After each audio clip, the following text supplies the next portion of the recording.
Memang tidak ada gym yang menuliskan sekian aturan bahwa membernya harus begini, harus begitu, atau tidak boleh ini, tidak boleh itu. Tapi ada beberapa hal yang jika kita lakukan atau jika kita hindari untuk dilakukan, maka akan berimbas ke kenyamanan member lain. Tentunya jika member lain juga melakukan hal yang sama, maka kita juga akan nyaman untuk berlatih di gym. Oke, kita akan bahas 9 hal yang mungkin merupakan aturan tidak tertulis yang menjadi etika di gym.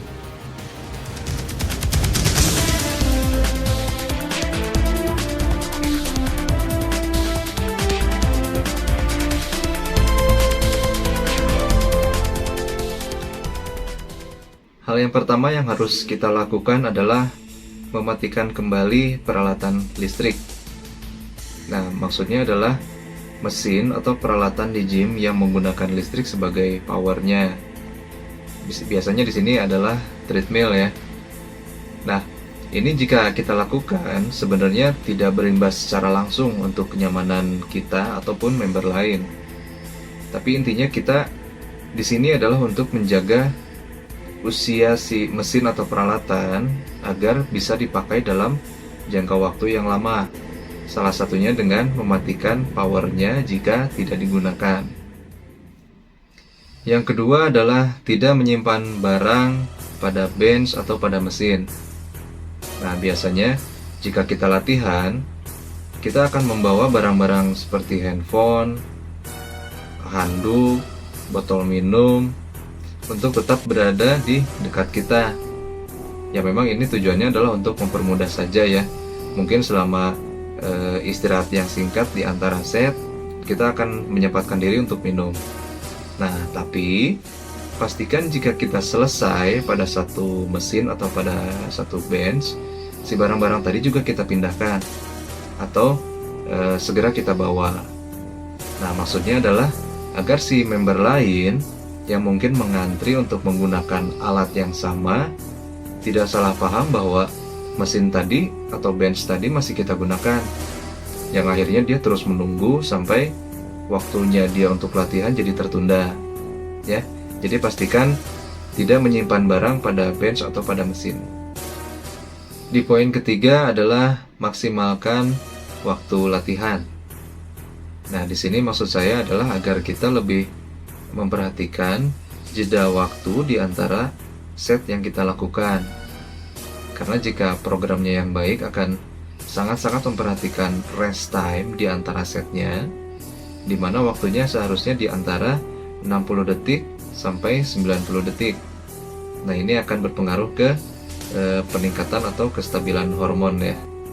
Tapi segelintir member juga akan menyempatkan untuk seperti chatting atau membuka sosial media, membuka video mungkin yang dia lakukan di waktu istirahat tadi ya, yang akhirnya dia terlalu enjoy dan jeda waktunya menjadi terlalu panjang.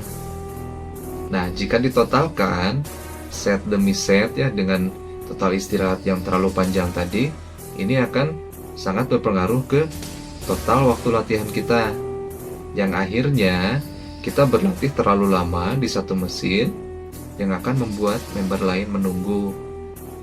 Ya, jadi pastikan tidak membuang waktu, itu akan berpengaruh ke diri kita sendiri dan juga tidak membuat member lain menunggu. Masuk ke poin keempat adalah gunakan peralatan atau mesin sesuai dengan fungsinya.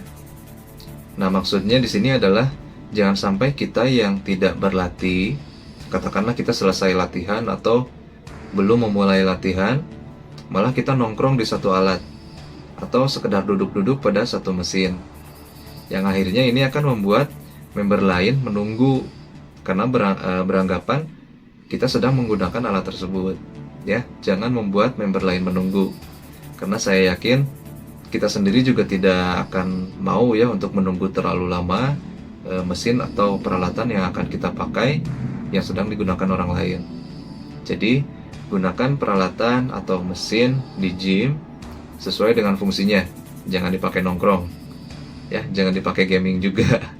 Oke, masuk ke poin selanjutnya adalah bersihkan peralatan atau mesin yang setelah kita gunakan. Nah, biasanya jika kita latihannya intens ya, jika kita latihannya maksimal, nah kita tentunya akan berkeringat. Nah, dikhawatirkan keringat kita juga akan ada di bench atau peralatan yang kita gunakan.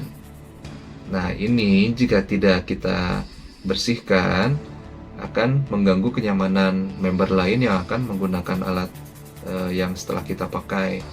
Jadi, pastikan kebersihan mesin jika kita selesai menggunakannya. Karena kita juga akan nyaman ya jika memakai mesin yang akan kita gunakan dalam keadaan yang bersih. Ya, bersihkan mesin kembali jika setelah pakai.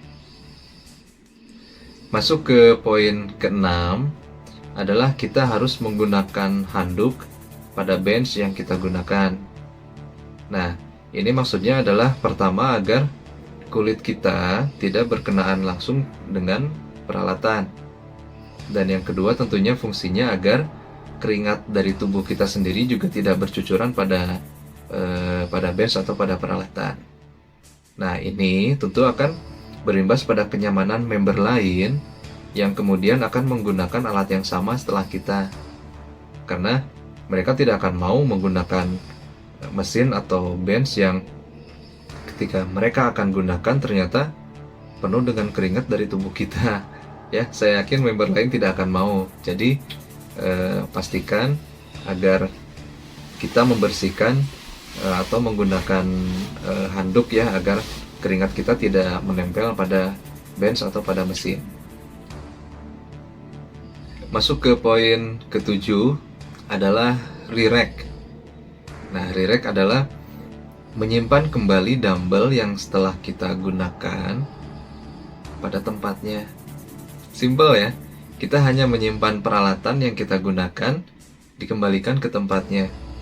Tapi kenyataannya masih banyak member yang sepertinya seolah tidak peduli, atau mungkin hanya malas ya. Setelah dia latihan, setelah lelah menggunakan peralatan, ya sudah, simpan di mana saja gitu ya. Nah, sikap seperti ini akan berimbas kepada kenyamanan member lain dan bahkan akan berimbas pada keamanan. Ya, bayangkan jika kita tersandung dumbbell gitu ya, atau kita sampai terjatuh gara-gara tersandung dumbbell yang orang lain gunakan, karena itu akan menyebabkan kecelakaan ya, walaupun hanya kecelakaan kecil. Nah, tapi jika kita merubah habit kita, di mana kita peduli untuk menyimpan dumbbell kembali pada tempatnya, itu akan membuat orang lain juga akan nyaman untuk latihan, keamanan juga lebih terjaga, ya, hanya dengan kita memastikan menyimpan kembali peralatan. Jadi, re-rack juga ini salah satu etika yang penting untuk kita lakukan. Di poin ke-8 adalah tidak memutar volume musik terlalu keras ya.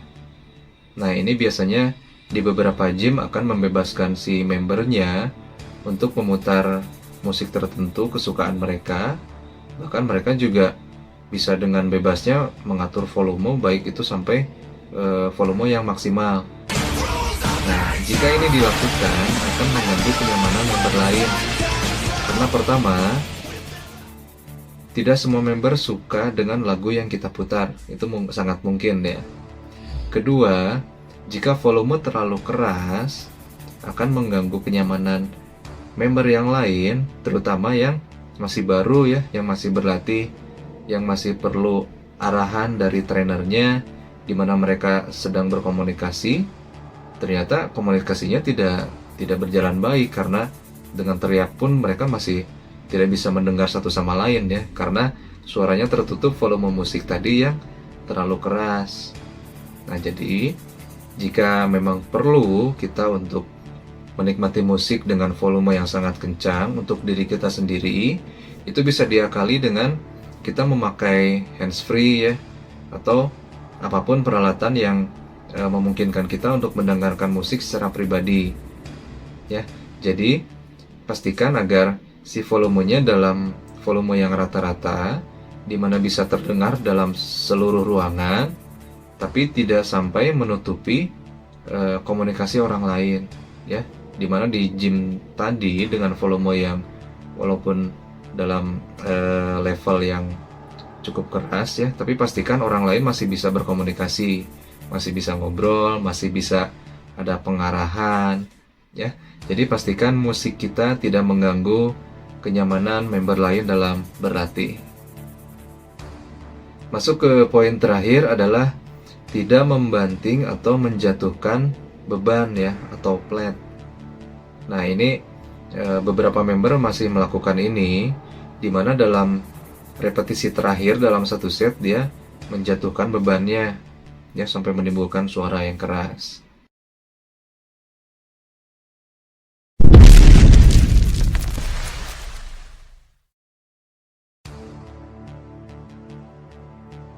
Kenapa ini tidak boleh dilakukan? Karena tidak semua gym menggunakan rubber floor.